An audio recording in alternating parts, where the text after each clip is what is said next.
Hello friends, welcome to this channel geotechnical and foundation engineering. उसमें UDS test क्या होता है, यूडीएस टेस्ट फॉर सॉइल क्या होता है, कैसे होता है, क्यों हम करते हैं, यूडीएस कहाँ पे होता है, लैब पे या फील्ड पे, वो सारा चीज मैं आपको समझाऊंगा। बहुत सारा आदमी मेरे को पूछ चुके हैं यूडीएस टेस्ट में मैक्सिमम ब्लोज कितना है, कितना देना चाहिए, कहाँ पे, कौन सा सॉइल में होता है, कब तक हम यूडीएस टेस्ट करेंगे, कब करेंगे, क्यों करेंगे, क्या यूडीएस के जगह हम एसपीटी को रिप्लेस कर पाएंगे, यूडीएस नहीं लेंगे उसके जगह पे एसपीटी करेंगे, क्या ऐसा हो सकता है। ये सारा बहुत सारा चीज मैं आपको समझाऊंगा। तो मैं विनय लाल पात्र, आज ए सिविल इंजीनियरिंग कंसल्टेंट, मैं आपको इस सारा चीज का सॉल्यूशन बताऊंगा। तो चैनल से जुड़े रहिए, एंड तक देखिए, जानिए यूडीएस टेस्ट का complete procedure. UDS test for soil. तो UDS test for soil, UDS का क्या है, मीनिंग क्या है, ऑन डिस्टर्ब सॉइल। ठीक है, ऑन डिस्टर्ब सॉइल।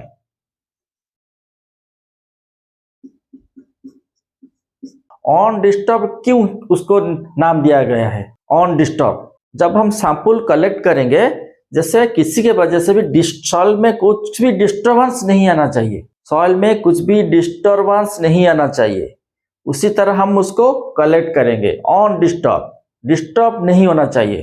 ठीक है, यूडीएस टेस्ट में कौन सा सैंपलर हम यूज करते हैं, फास्ट है, सिलिंड्रिकल होता है उसका शेप,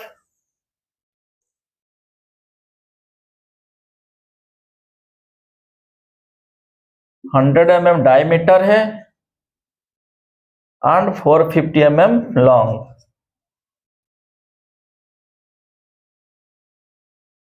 लॉन्ग। और ये वॉल है उसका thin walled tube sampler, thin walled tube sampler.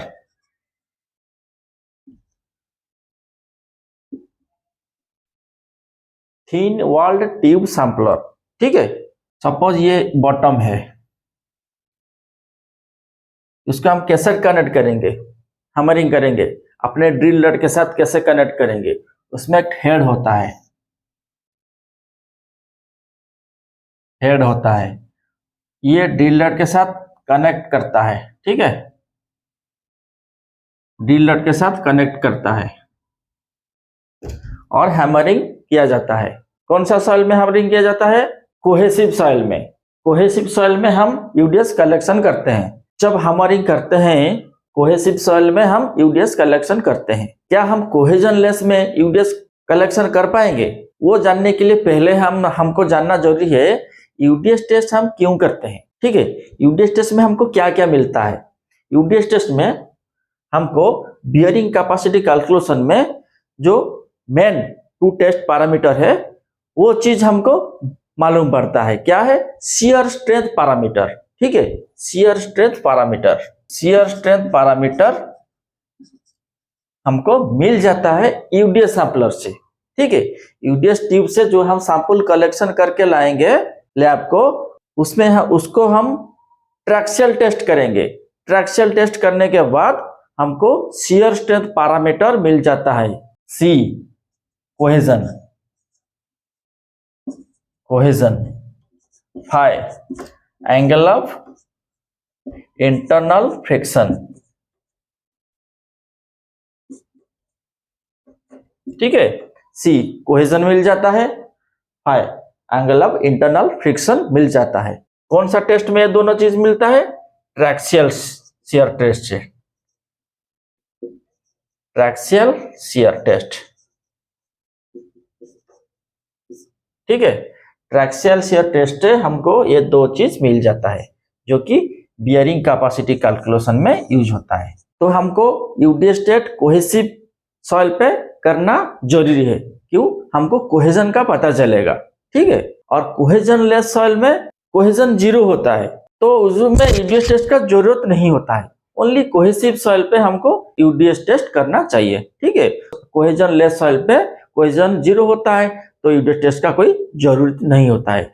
और यूडीएस टेस्ट अगर कोहेजन सॉइल पे अगर होगा तो मैक्सिमम चांसेस फेल्योर होगा। क्यों फेल्योर होगा, क्यों ना, वो कोहेजन लेस सॉइल जब हम यूडीएस टेस्ट हैमरिंग करके उसको निकालेंगे, यूडीएस सैंपलर को निकालेंगे, तो ज्यादा चांसेस क्या रहेगा, तो जो सैंपल है ना वो स्लिप हो जाएगा, क्यों ना, वो कोहेजन उसमें नहीं होता है, वो स्लिप होने का चांसेस ज्यादा है, इसलिए वो टेस्ट फेल्योर हो सकता है, मैक्सिमम चांसेस है फेल्योर का। ठीक है, तो कोहेजन लेस सॉइल में हमको टेस्ट यूडीएस नहीं चाहिए, जरूरत नहीं होता है। तो पहला क्वेश्चन आता है, यूडीएस टेस्ट हम कब तक करेंगे, कब तक? सपोज मेरा एक तो बोरहोल का इन्वेस्टिगेशन हो रहा है, ये बोरहोल का इन्वेस्टिगेशन हो रहा है, यहाँ पे ये 0 है, यहाँ ये हो गया आपका 6 मीटर, ये क्ले है, ये 9 मीटर हो गया सैंड है, सैंड में कोहेजन 0 होता है। फिर आ गया ये आपका क्ले है,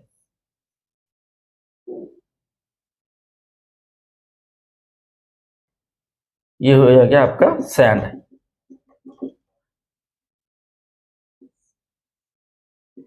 ये जो लेयर है फर्स्ट लेयर 6 मीटर तक वो क्ले है। तो हम यूडीएस कब करेंगे? अगर हम एवरी 1.5 इंटरवल पे करेंगे, एसपीटी करेंगे, अल्टरनेटिवली एसपीटी करेंगे, उसके बाद यूडीएस करेंगे। एसपीटी में हमारा एन वैल्यू पता चल जाएगा। एसपीटी टेस्ट के बारे में मैं पहले वीडियो बना चुका हूं, ठीक है, आपको देखना है तो सब्सक्राइब करिए, विजिट करिए चैनल को, देखिए एसपीटी टेस्ट का कंप्लीट प्रोसीड्योर। हम एसपीटी में हमको एन वैल्यू पता चलेगा, स्टैंडर्ड पेनिट्रेशन रेजिस्टेंस, और यूडीएस में हमको शियर स्ट्रेंथ पैरामीटर पता चलेगा, और डिफरेंट टेस्ट पैरामीटर भी पता चलेगा, मैं उसके लिए बाद में बताऊंगा। ठीक है, अभी हम अल्टरनेटिवली हमको टेस्ट करना है, एन वैल्यू भी चाहिए, यूडीएस भी चाहिए हमको, इसीलिए सपोज में एवरी 1.5 इंटरवल पे टेस्ट करना चाहता हूँ, सैंपल कलेक्शन करना चाहूंगा। पहले आपका आ गया U1, यू मतलब यूडीएस, ये आ गया आपका 3 मीटर पे, 1.5 मीटर पे, 3 मीटर पे मैं लेना चाहूंगा यूडीएस, एसपीटी S1 4.5 पे, फिर ऑल्टरनेट होगा यूडीएस 2 6 मीटर पे, एसपीटी S2। ठीक है, तो 6 मीटर से हमारा सपोज सैंड आया है, तो यूडीएस लेना जरूरत नहीं होता है, तो इसलिए 7.5 में एसपीटी होगा। फिर 9 मीटर में क्ले आ गया, मैं उसको यूडीएस ले सकता हूं यहां।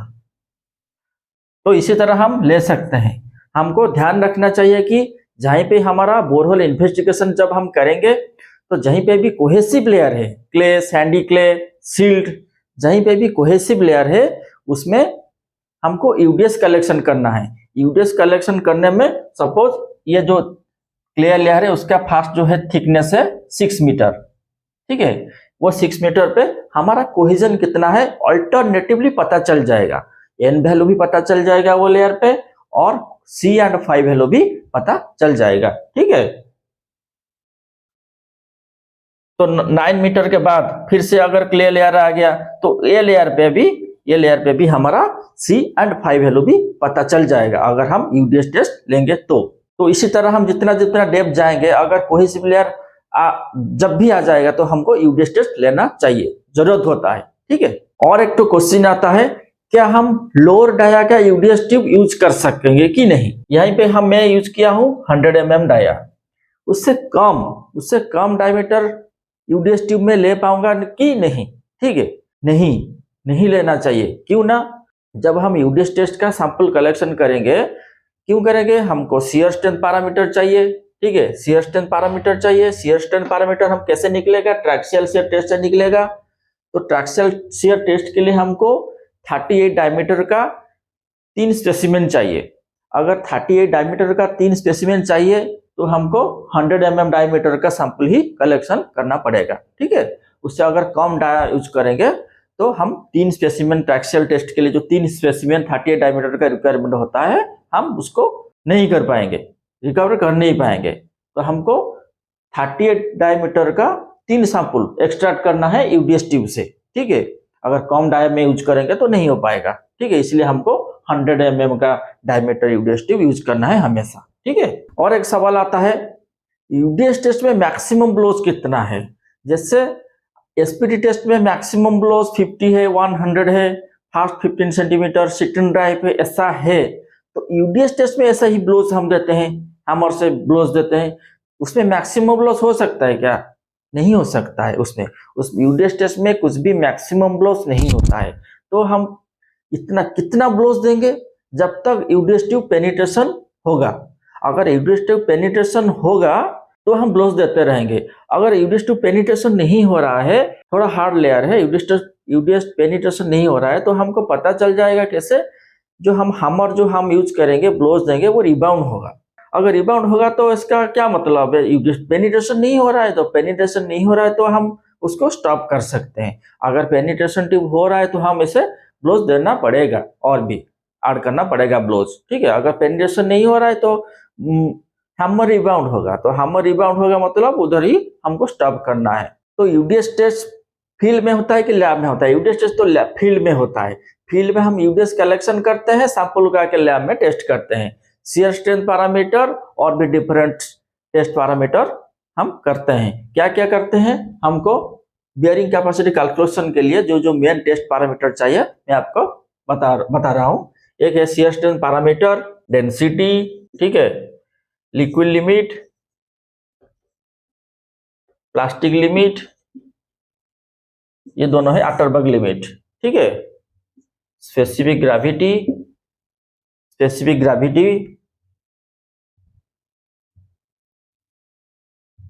Differential free swell index, grain size analysis.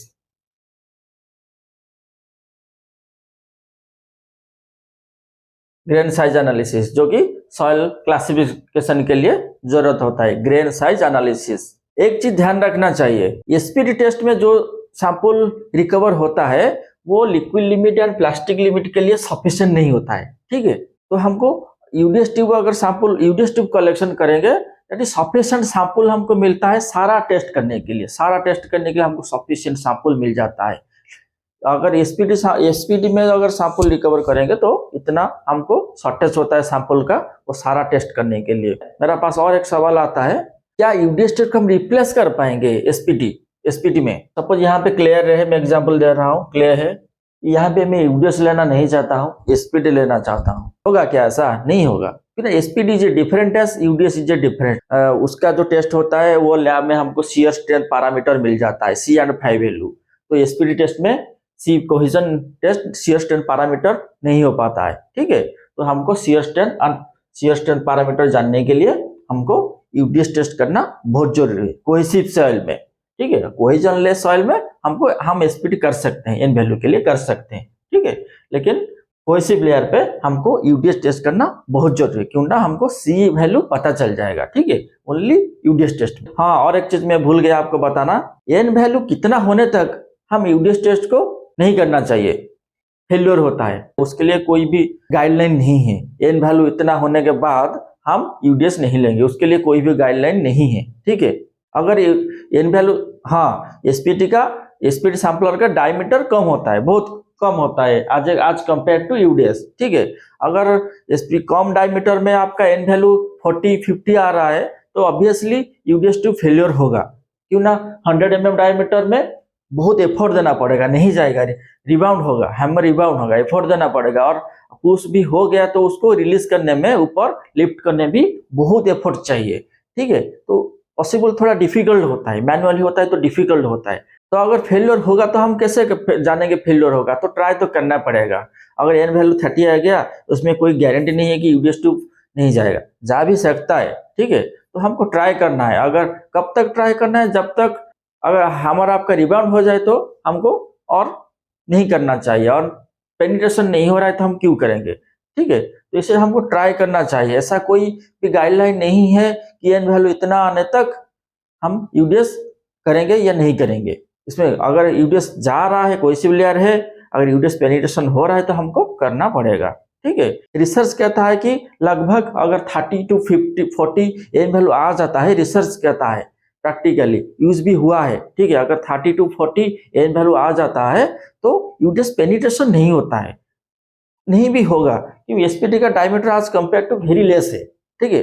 100 mm diameter के लिए पेनिट्रेशन डिफिकल्ट होगा अगर एसपीटी का एन वैल्यू 30 to 40 आ गया तो ऑब्वियसली नहीं होता है, रिसर्च कहता है नहीं होता है। अगर हम ट्राई करेंगे भी नहीं होगा, पेनिट्रेशन नहीं होगा, हैमर रिबाउंड करेगा, लेकिन आपको ऐसा कोई गाइडलाइन नहीं है, उसको ट्राई करना पड़ेगा, ठीक है। तो ये है आपका यूडीएस टेस्ट का कुछ आइडिया मैं आपको साथ शेयर किया, ठीक है। और मैं यूडीएस टेस्ट कैसे प्रैक्टिकल होता है अगर आप कमेंट में बताएंगे, इंटरेस्टेड है तो मैं आपको फील्ड में जाके इंक्वायरी करूंगा कहीं पे यूडीएस टेस्ट हो रहा है, जाके आपको टिप दिखा पाऊंगा, कैसे लिफ्ट हो रहा है, कलेक्शन हो रहा है, कैसे ब्लोज हम देते हैं, वो सारा चीज मैं आपको दिखा सकता हूँ, ठीक है। अगर इंटरेस्टेड है तो चैनल से जुड़े रहिए, कमेंट में बताइए, ठीक है। हम अगर चाहिए तो हम लाइव वीडियो भी अपलोड करके आपको दिखाएंगे, ठीक है। तो thank you for watching this video.